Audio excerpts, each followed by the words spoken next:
मिट्टी में mafia series के तीसरे एपिसोड में आप सबका स्वागत है। जैसा कि आप जानते हैं कि हम इस सीरीज के जरिए उन 61 माफियाओं के बारे में आपको एक एक कर बता रहे हैं जिनकी लिस्ट योगी सरकार ने निकाली है। अभी तक हमने आपको ब्रजेश सिंह और बदन सिंह बद्दो की कहानी सुनाई। आज हम आपको उस माफिया की कहानी सुनाने जा रहे हैं जिसके बारे में कहा जाता है कि वो अगर किसी जेल में 90 दिन रह जाए तो फिर 91 दिन वहां से उसकी हुकूमत चलने लगती है। नमस्कार, मैं आमिना और आज आपको यूपी के बड़े डॉन आके जाने वाले सुनील राठी के बारे में बताने जा रहे हैं। उत्तर प्रदेश के माफियाओं के इतिहास में एक बात खास है और वो ये कि वो सिर्फ शौक में ही माफिया नहीं बने। उनमें से कुछ तो गरीबी से तंग आकर तो कुछ लोग प्रतिशोध की आग में जलकर माफिया बने। सुनील राठी की कहानी भी कुछ ऐसी ही है। चलिए आपको 90 के दशक में लिए चलते हैं। पश्चिमी यूपी का बागपत जिला। बागपत पहले तो खेती किसानी के लिए जाना जाता था, लेकिन 90 के दशक में उसकी पहचान वहां पनपते अपराधियों की वजह से होने लगी। अपराधियों की राजनीति, खेमेबाजी से गैंगवार की घटनाएं बढ़ने लगी। ऐसे में माहौल टिकरी के चेयरमैन बने सुनील राठी के पिता नरेश राठी, जो इलाके के बड़े किसान और एक बड़ी राजनीतिक शख्सियत के रूप में जाने जाते थे। पारिवारिक रंजिश में साल 1999 में नरेश राठी की हत्या कर दी गई। बताया जाता है कि ये चुनावी रंजिश थी। आरोप लगा साहब सिंह राठी और मोहकम सिंह राठी पर।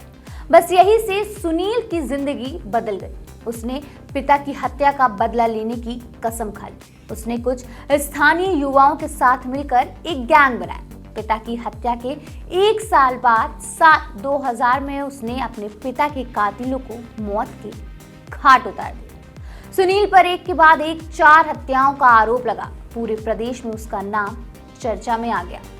यहीं से सुनील राठी पुलिस की आंख का नासूर बन गया। पुलिस सुनील की तलाश में थी, लेकिन वो बागपत से भागने में कामयाब रहा। उसने अपना अगला ठिकाना बनाया देश की राजधानी दिल्ली को। यहाँ से उसने एक डकैती और 3 हत्या की वारदातों को अंजाम दिया। अभी तक तो उसके पीछे सिर्फ उत्तर प्रदेश की पुलिस ही पड़ी थी, लेकिन अब दिल्ली पुलिस उसे तलाशने लगी। सुरक्षित पनाह की तलाश उसे ले गई उत्तराखंड के हरिद्वार में। वहां उसने अंडरग्राउंड रहकर एक बड़ा नेटवर्क खड़ा किया। इस दौरान जमीन के कब्जे को लेकर एक चर्चित हत्याकांड हुआ। एक बुजुर्ग दंपत्ति का मर्डर हुआ और उसमें नाम आया राठी का। राठी ने रंगदारी और विवादित भूमि के मामलों में दखल देना शुरू कर दिया। बताते हैं कि कई बार वो अपने आदमियों को भेजकर प्रॉपर्टी पर राठी लिखवा देता था। इसका मतलब होता है कि वो प्रॉपर्टी अब राठी की हो गई। इस बीच उसके राजनीतिक संपर्क भी बनने शुरू हो गए। साल 2001 में राठी पुलिस के हत्थे चढ़ा। ये वो दौर था जब उत्तर प्रदेश में एक के बाद एक गैंग खड़े हो रहे थे। मुख्तार अंसारी, ब्रजेश सिंह, मुन्ना बजरंगी, ये वे नाम थे जिन्होंने पूर्वी यूपी के शहरों से निकलकर प्रदेश और फिर दूसरे राज्यों तक में अपना आतंक फैलाया।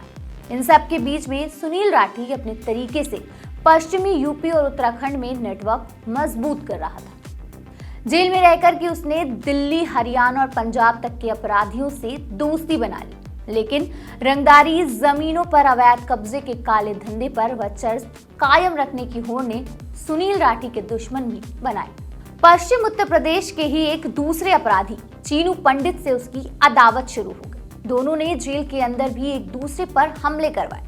अगस्त 2014 में चीनू पंडित को जमानत मिल गई। वो जेल से रिहा हो रहा था। राठी ने इससे अफसर की तरह लिया। उसके गुर्गों ने चीनू पंडित पर AK-47 से हमला कर दिया। जेल के बाहर हुई अंधाधुंध फायरिंग में 3 लोगों की मौत हुई, 7 घायल हुए, लेकिन चीनू बच निकला।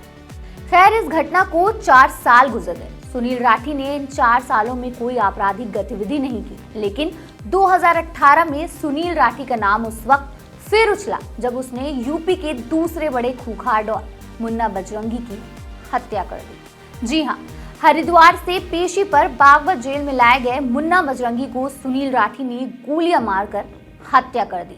बताया जाता है कि बजरंगी की हत्या से एक रात पहले ही राठी, बजरंगी और एक अन्य कैदी ने वहां साथ बैठकर शराब पी थी। इसके बाद अगली सुबह करीब 6:15 बजे बजरंगी को उसकी बैरक में घुसकर मार दिया गया। इस वारदात ने एक बार फिर पूरे यूपी में गैंगवार की आशंका को बढ़ा दिया। जेलर ने राठी के खिलाफ हत्या की धाराओं में मुकदमा दर्ज कर लिया।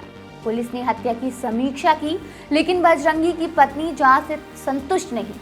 अब बजरंगी की हत्या की जांच सीबीआई कर रही। बहरहाल सुनील राठी अभी जेल की चारदीवारी में कैद है, लेकिन इससे इनकार नहीं किया जा सकता है कि सुनील राठी की नेटवर्क अभी भी कोई प्रभाव नहीं पड़ रहा। वो अपना पूरा गैंग उसी तरह चला रहा है जैसे पिछले कई सालों से चलाता आ रहा। यही वजह है कि अब मुख्यमंत्री योगी आदित्यनाथ ने सुनील राठी के आतंक को खत्म करने का पूरा बंदोबस्त कर लिया। उसकी गैंग के सफाई का काम तो शुरू हो चुका है और ये कहने में भी कोई गुरेज नहीं है कि हो सकता है कि जेल में ही कभी उसका भी सफाया कर दिया जाए। मिट्टी पे माफिया सीरीज के इस तीसरे एपिसोड में फिलहाल इतना ही। हम एक बार फिर लौटेंगे एक नए माफिया की कहानी लेकर। तब तक के लिए बने रहिए और देखते रहिए न्यूज़ टाइम मीडिया।